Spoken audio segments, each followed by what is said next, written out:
Masih ada yang mau disampaikan? Bunda, Karwenda,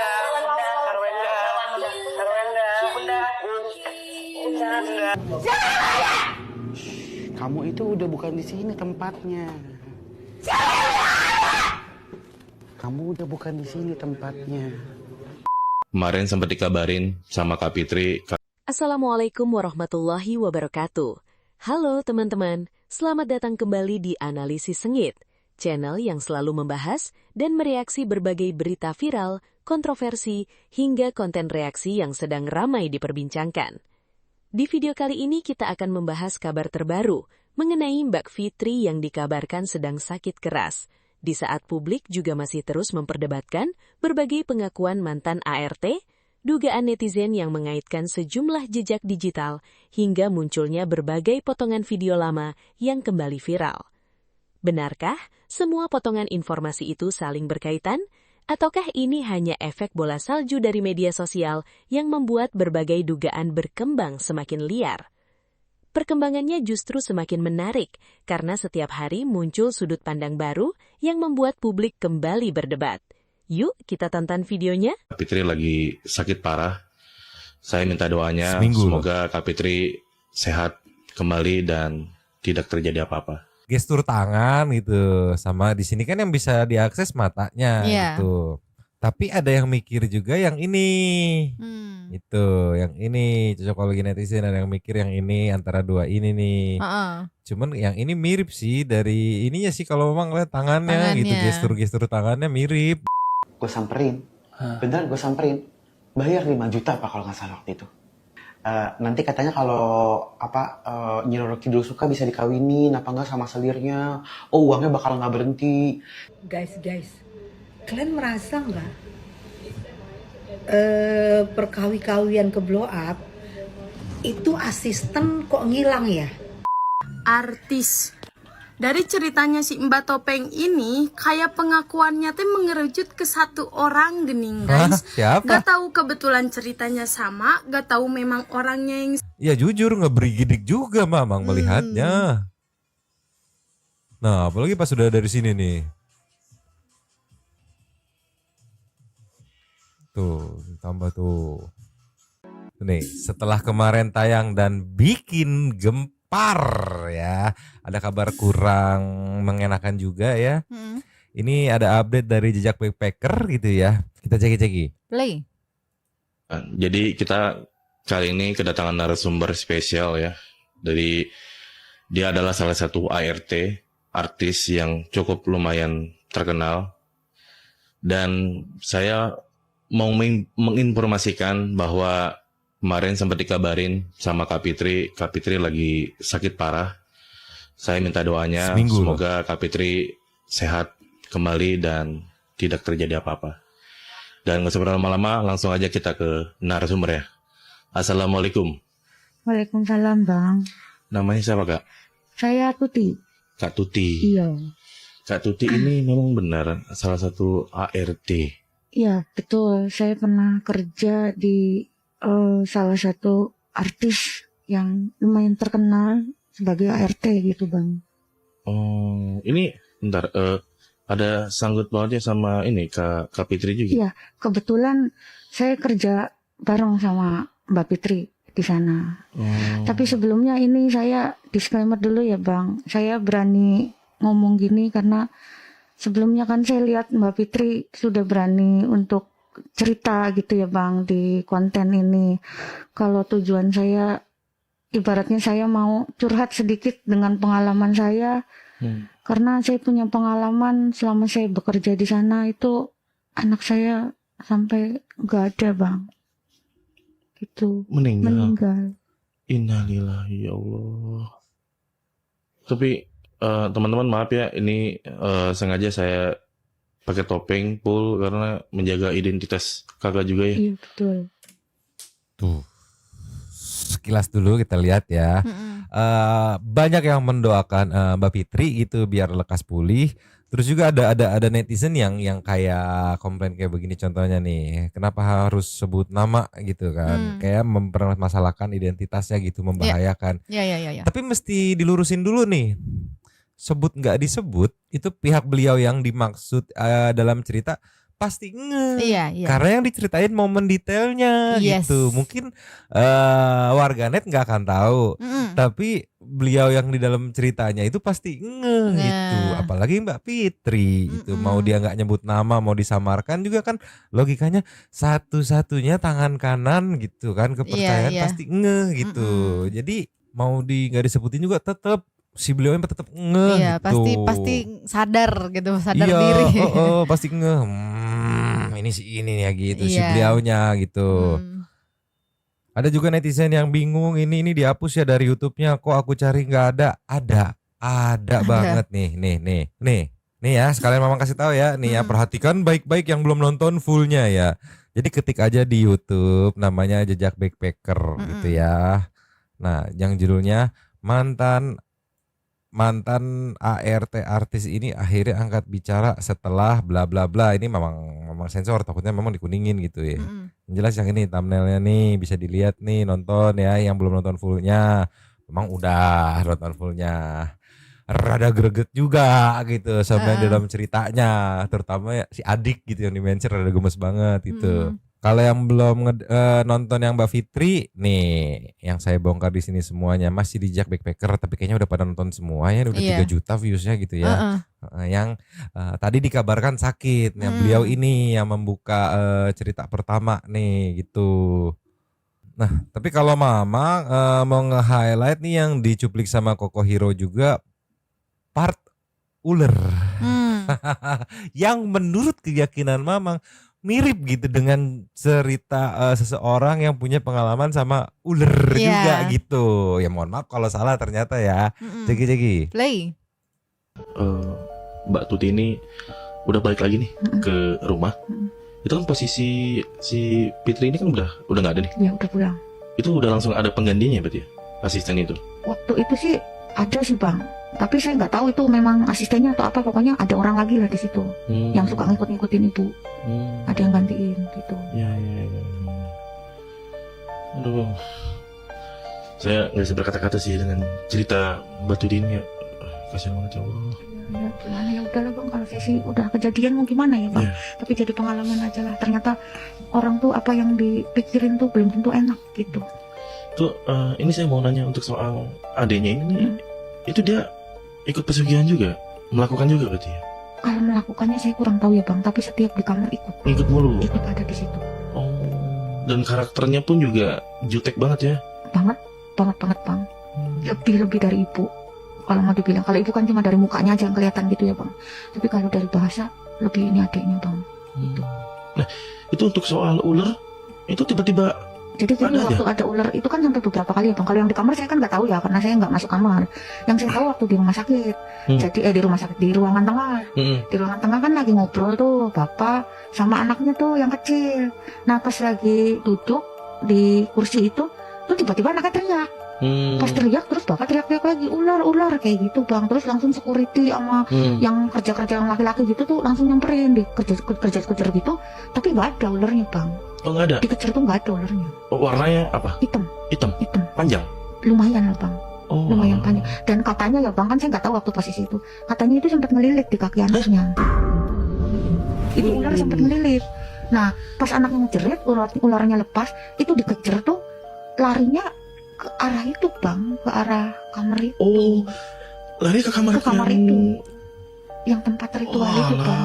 Okay. Tapi kan untuk masuk ke situ kan karyawan nggak berani ya Bang. Jadi cuma ngelihat dilaporinnya sama karyawan yang nyari tuh larinya ke arah kamar yang dekat sana gitu. Tapi dicari-cari nggak ada Bang gitu.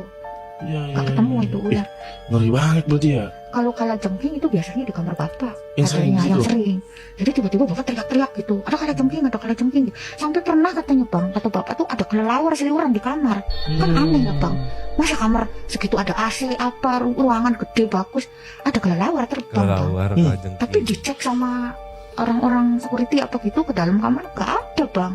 Jadi cuma bapak doang yang ngalamin kayak gitu. Dan kita sendiri juga heran, tiap-tiap bapak di kamar tuh pasti ada begitu aja Bang. Merinding nggak tuh? Kok bisa mirip gitu sama cerita si bapak beliau gitu di salah satu podcast yang udah berapa tahun lalu gitu. Yang kemarin memang sempet mikir karena di threads tuh ada pro kontra gitu. Ada yang nyebut wah ini pencemaran, ini ngada-ngada segala macam. Padahal dia nggak nyebut nama gitu kan. Iya. Kenapa langsung merasa tertuju? Tapi ya udahlah. Tapi kalau di sini ya Santai People mungkin yang bisa menilai juga bisa ngebantu gitu ya. Untuk kalau misalkan Mbak ini ngada-ngada itu terlalu lancar ceritanya. Ya enggak? Iya. Terus beberapa kali ditanya pertanyaan yang random loncat-loncat gitu ceritanya gitu ya bisa ngejawab.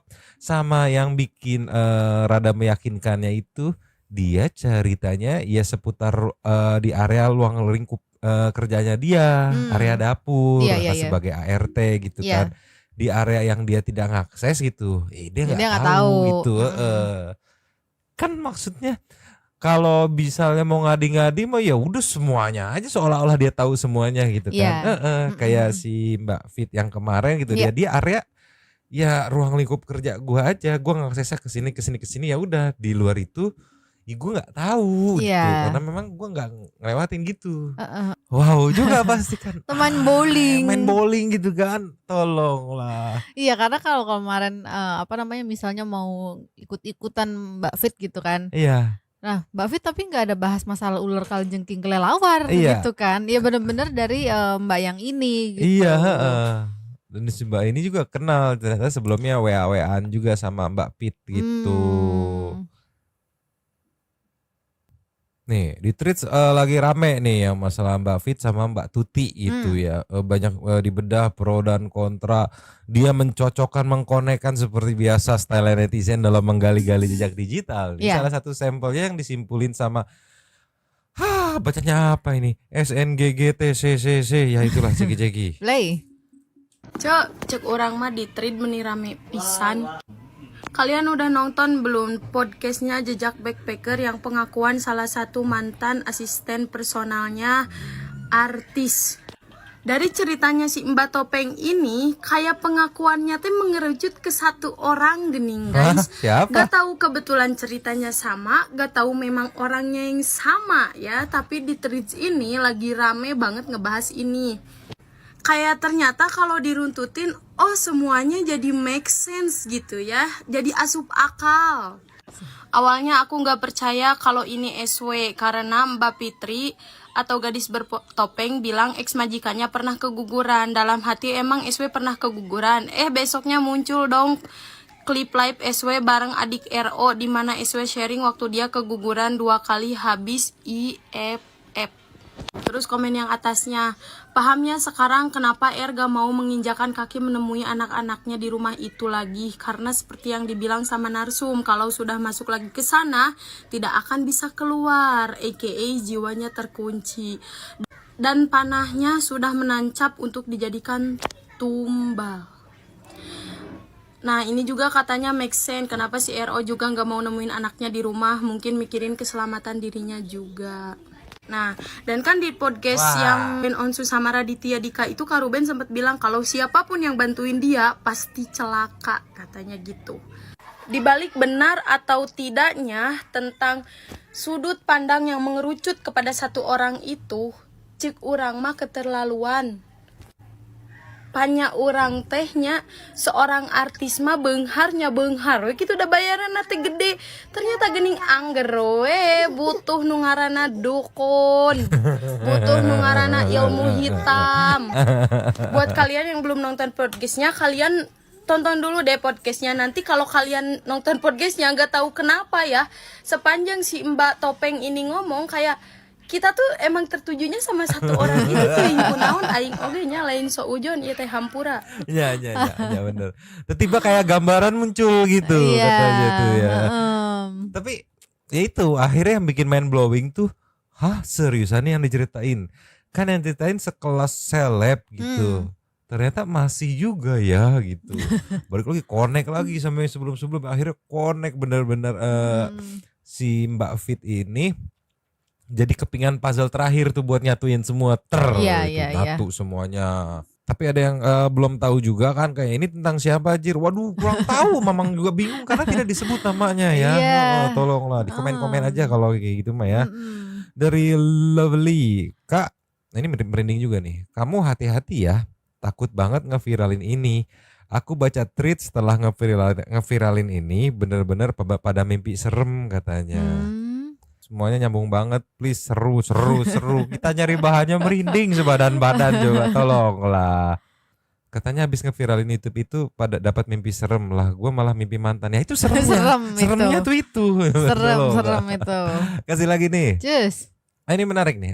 Logika sederhana dari Miss Fakta nih, Ciki-Ciki. Play. Ya nih, aku bacain ya. Lah, kalau udah buat perjanjian dengan Saiton terus dijanjikan kaya raya, kenapa mesti kerja live 24 jam? Lah, setan emang mengeluarkan uangnya itu langsung ting gitu kayak Aladin gitu, kayak jin Aladin kan enggak. Bapak ini gimana sih? Ini bapak-bapak siapa namanya? Papi Riko. Nggak bisa begitu, Pak. Makanya harus kerja. Nah, kerja dia misalnya jualan nih 24 jam. Biarpun dia main pesugihan ya kan. Tapi nggak langsung setan itu kasih, nih lo di depan mata ting 500 miliar. Gak bisa kayak gitu, Pak. Makanya harus kerja. Gimana ya, Bapak? Logikanya nggak jalan kurasa. Nah, makanya, Pak, ditelusuri dulu. Lah sama aja misalnya nih, tiba-tiba ada yang sakit 2 minggu. Ya mungkin kena pesugihan itu ya kan. Terus tiba-tiba metong nih, tiba-tiba memakan korban 13 misalnya. Kira-kira bisa nggak dibuktikan dengan hukum? Terus kan nanti diotopsi. Nah, terus harus dipidana. Siapa yang mau dipidana? Siapa yang mau diotopsi? Karena nggak, kalau kuasa gelap itu nggak kelihatan, Pak. Jadi Bapak juga harus main logika gitu ya, Pak ya. Jadi terus dari mana? Bukan udah kaya dia. Itu sederhananya tetap butuh perantara gitu, tolonglah. Nih, ini berawal dari tweets nih yang diposting di TikTok. Jadi di tweets ada yang gali jejak digital si Mbak ini gitu. Ini kan yang sebelumnya Ceki-Ceki. Play. Gini, bener kan Fit gitu ngomong ke aku. Bener kan Fit? Apa kata aku? Berkat nih kita kesana, kata dia. Oh iya Mbak, aku bilang gitu kan. Ya aku kan sebatas kerja aja lah, nggak.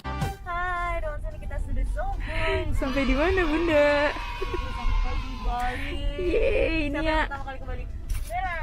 Emang Vina juga? Diduga yang ini sama netizen. Oh my god.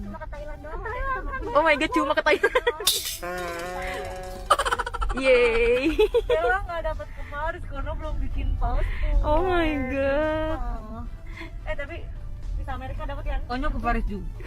Awal gue nggak dapat.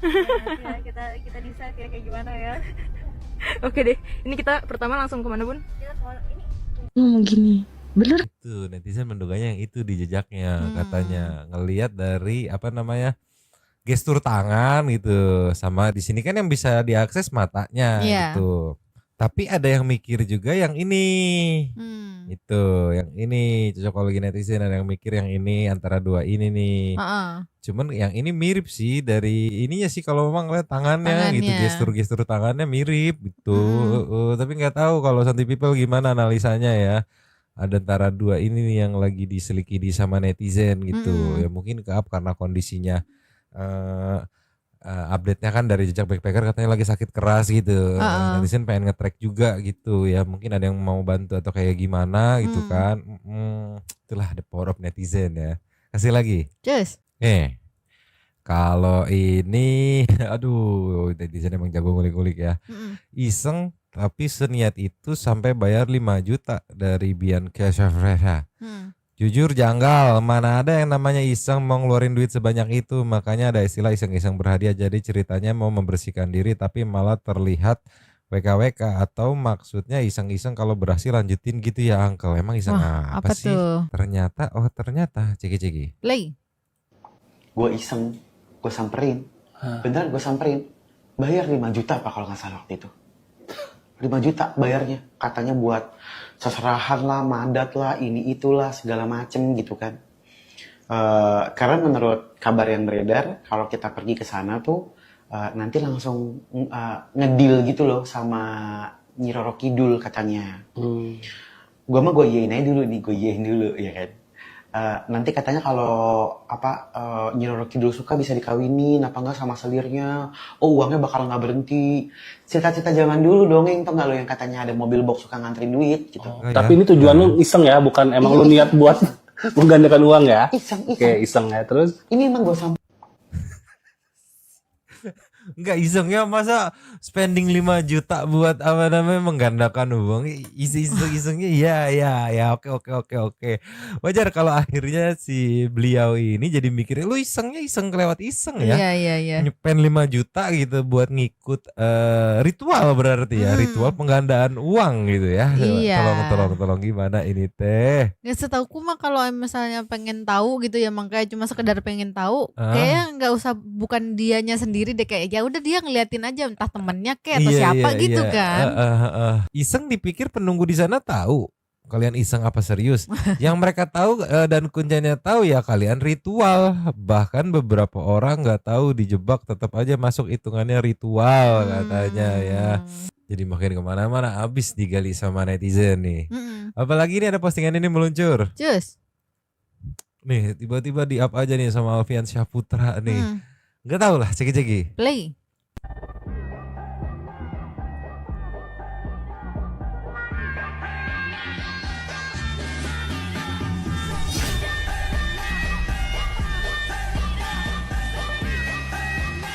Mungkin dulu nggak kenapa-napa, tapi kan sekarang dengan isu-isu yang lagi beredar tuh jadi netizen langsung kayak, wah ini jangan-jangan gitu kan, jadi kemana-mana gitu pikirannya namanya netizen ya. Nih mistis auranya tuh. jadi karena ada isu yang lagi berkembang juga gitu. Video-video di lama yang dirasa ada kemiripan mood dalam video gitu di-up lagi sama netizen. Emang badabes netizen ya. Putri Gunung Kawi gak ada lawan. Mistis musiknya gitu. Iya, musik ini kan Bang Jono. Iya, yang dipakai buat apa? Dance Badarawuhi kan. Iya. Tolonglah. Jadi takut sama karena lihat tolong netizen. Tolonglah. Jadi dicocok-cocokin nih. Kasih lagi. Cus. Nih, ini juga kena nih. Cuman kayaknya musiknya memang mute deh. Ini videonya yang ini aslinya nih. Nah, yang ini dari Celebrite 2020 coy. Bulan 6 ya, bulan 6 tanggal 11 gitu atau sebaliknya lah. Nih. Nah, yang ini kan video aslinya tuh. Emang tren lati pada masanya gitu. Iya. Cuman perasaan Mamang dulu kayak ya udah gitu. Sekarang dengan bumbu-bumbu isu dari netizen yang lagi beredar, ya jujur ngeberigidik juga Mamang melihatnya. Nah, apalagi pas sudah dari sini nih, ya kan? Kayak lagi ini kan, apa? Tuh, tambah tuh. Ini memang konsep video lati begini. Iya. Tapi emang serem. Memang serem, kita harus akuin serem, jujur serem. Keren berarti nih yang berhasil make upnya berhasil. kan. Iya benar. Nah ini. Tuh. Iya gak serem pakai mata titik begitu. Iya emang serem. Serem. Gitu. Diangkat lagi sama netizen dengan isu yang lagi rame sekarang gitu.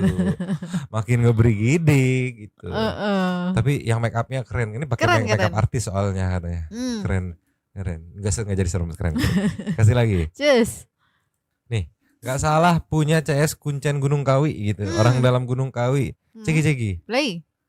Guys, kalian merasa nggak perkawi-kawian ke blow up itu asisten kok ngilang ya? Siapa sih? Mandalika. Si Mandalika ngilang. Kemana tuh dia? Apa dia ngelanjutin perkawi-kawian?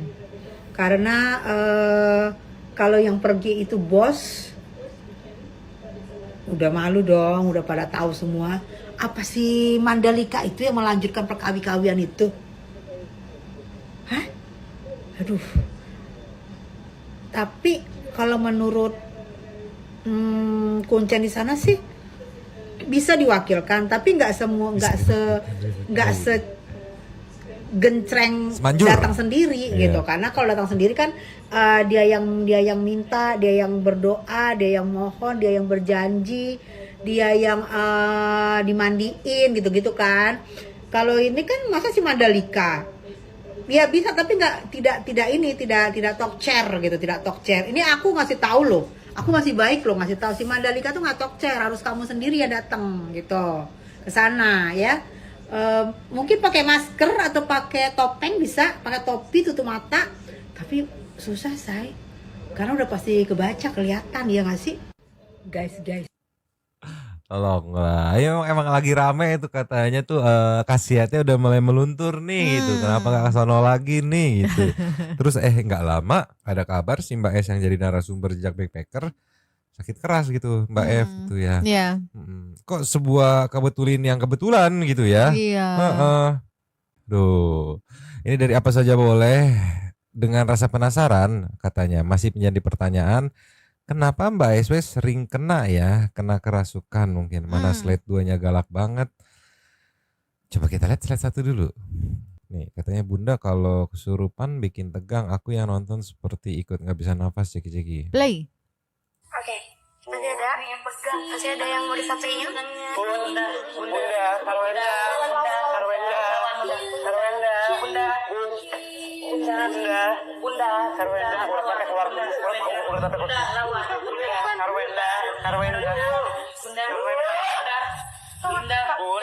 Dia loh tenaganya loh. Iya. Ya enggak? Untuk punten ya, untuk apa namanya ukuran seceking itu gitu ya. Ini berapa orang? 3 orang yang nahan gitu. Iya. Bisa ke bawah gitu, gede berarti tenaganya ya. Tapi jujur serem sih. Matanya itu loh kosong, nggak ngedip gitu loh. Iya. Coba aduh, ini slide pertama, coba slide kedua. Serem amat Bunda. Sarwenda kerasukan. Ceki-ceki. Play. Udah nggak ada di sini. Salah. Gede tenaganya ya. Iya. Ini singgok. Bukan. Tolong pegangin. Tolong pegangin. Udah nggak ada, siapa yang nggak ada? Anak kamu. Kamu itu udah bukan di sini tempatnya. Kamu udah bukan di sini tempatnya. Bukan di sini tempatnya. Keluar kamu dari tempat saya. Iya. Bukan di sini tempatnya. Di sini tempatnya. Bunda. Sih marahnya ke Onyo doang gitu ya. Nyuruh si Onyo keluar gitu ya. Iya. Ini emang hype banget pada masanya gitu. Cuman nggak nyangka aja bakal ke ke blow up lagi sekarang gitu. Ini sekitar berapa tahun yang lalu ya itu after COVID itu. Iya. Yang baru dibikin nggak ya itulah pada masa itu. Teman-teman, setelah mengikuti pembahasan dari awal sampai akhir, ada beberapa hal yang menurut saya pribadi cukup menarik untuk kita renungkan bersama.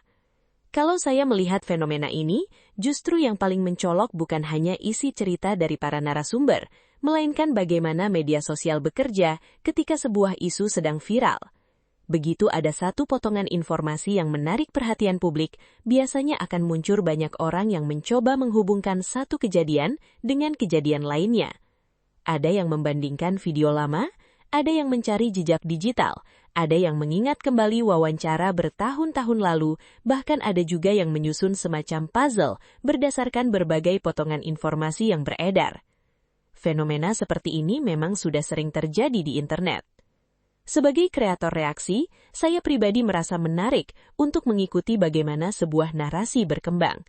Namun saya juga merasa penting untuk membedakan mana yang merupakan fakta yang sudah jelas, mana yang merupakan pengalaman pribadi seseorang, dan mana yang masih berupa dugaan atau interpretasi netizen. Ketiganya memiliki bobot yang berbeda. Jangan sampai karena sebuah isu sedang ramai, kita langsung menganggap semua dugaan itu otomatis benar. Menurut saya salah satu penyebab sebuah isu cepat membesar adalah karena manusia memang secara alami menyukai cerita yang terasa misterius. Ketika ada bagian yang belum terjawab, otak kita cenderung ingin melengkapinya sendiri. Akhirnya muncul berbagai teori yang semakin lama semakin berkembang.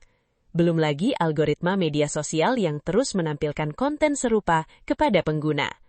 Akibatnya, kita merasa seolah-olah semua orang membicarakan hal yang sama. Padahal bisa jadi informasi yang beredar berasal dari sumber yang sama dan hanya diputar kembali dalam bentuk yang berbeda. Saya juga melihat bahwa dalam beberapa hari terakhir, banyak kreator yang ikut membahas isu ini dari sudut pandang masing-masing. Itu tentu hal yang wajar. Namun sebagai penonton, menurut saya kita juga perlu tetap kritis. Jangan hanya menonton satu video, lalu langsung menyimpulkan sesuatu. Cobalah melihat berbagai sudut pandang, dengarkan semua pihak yang relevan, lalu ambil kesimpulan secara perlahan.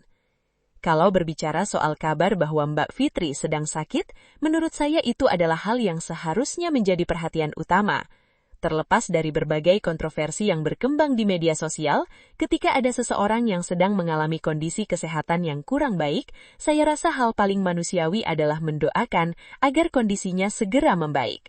Soal berbagai perdebatan yang berkembang di internet, biarlah nanti berjalan sesuai fakta yang bisa dipertanggungjawabkan. Saya juga merasa bahwa netizen Indonesia memang luar biasa dalam mencari informasi. Kadang ada temuan-temuan yang benar-benar menarik. Tetapi di sisi lain kemampuan tersebut juga harus diimbangi dengan tanggung jawab. Jangan sampai hanya karena merasa menemukan kemiripan atau kecocokan tertentu, kita langsung menyimpulkan identitas seseorang tanpa dasar yang kuat. Dugaan yang terus disebarkan bisa berdampak besar bagi orang yang bersangkutan maupun keluarganya. Sebagai penonton YouTube, saya justru lebih suka melihat bagaimana sebuah pembahasan disampaikan secara runtut dan berdasarkan apa yang benar-benar terlihat atau terdengar dibanding langsung melompat pada kesimpulan. Menurut saya, pembahasan yang seperti itu jauh lebih menarik karena memberi ruang bagi penonton untuk ikut berpikir, bukan sekedar menerima satu kesimpulan mentah-mentah. Kalau ada satu pelajaran yang bisa saya ambil dari fenomena ini, mungkin adalah bahwa kita hidup di era ketika informasi bergerak jauh lebih cepat daripada proses verifikasi. Sebuah potongan video berdurasi beberapa detik bisa viral dalam hitungan menit, sementara klarifikasi atau penjelasan lengkapnya bisa baru muncul beberapa hari kemudian. Karena itu, saya pribadi memilih untuk tidak buru-buru mengambil kesimpulan hanya dari satu sumber atau satu sudut pandang. Pada akhirnya, saya menikmati mengikuti perkembangan isu seperti ini sebagai bahan diskusi dan analisis. Namun saya tetap berharap semua pihak yang terlibat mendapatkan kesempatan yang adil untuk menyampaikan penjelasannya. Biarlah fakta yang nantinya berbicara, bukan sekedar dugaan atau spekulasi yang terus bergulir di media sosial. Itulah pendapat saya mengenai pembahasan kali ini. Tentu saja kalian boleh memiliki pandangan yang berbeda. Justru saya ingin tahu bagaimana menurut kalian setelah menyaksikan keseluruhan video ini. Apakah kalian melihatnya sebagai rangkaian fakta yang saling berkaitan, atau kalian memilih untuk menunggu informasi yang benar-benar terverifikasi sebelum menarik kesimpulan? Silahkan tuliskan pendapat kalian di kolom komentar dengan tetap menjaga etika berdiskusi dan menghormati semua pihak. Kalau kalian suka dengan analisis seperti ini, jangan lupa tekan tombol like, subscribe, aktifkan lonceng notifikasi, dan bagikan video ini agar semakin banyak yang bisa ikut berdiskusi secara sehat. Saya pamit undur diri, terima kasih sudah menonton sampai selesai. Sampai jumpa di video analisis sengit berikutnya. Wassalamualaikum warahmatullahi wabarakatuh.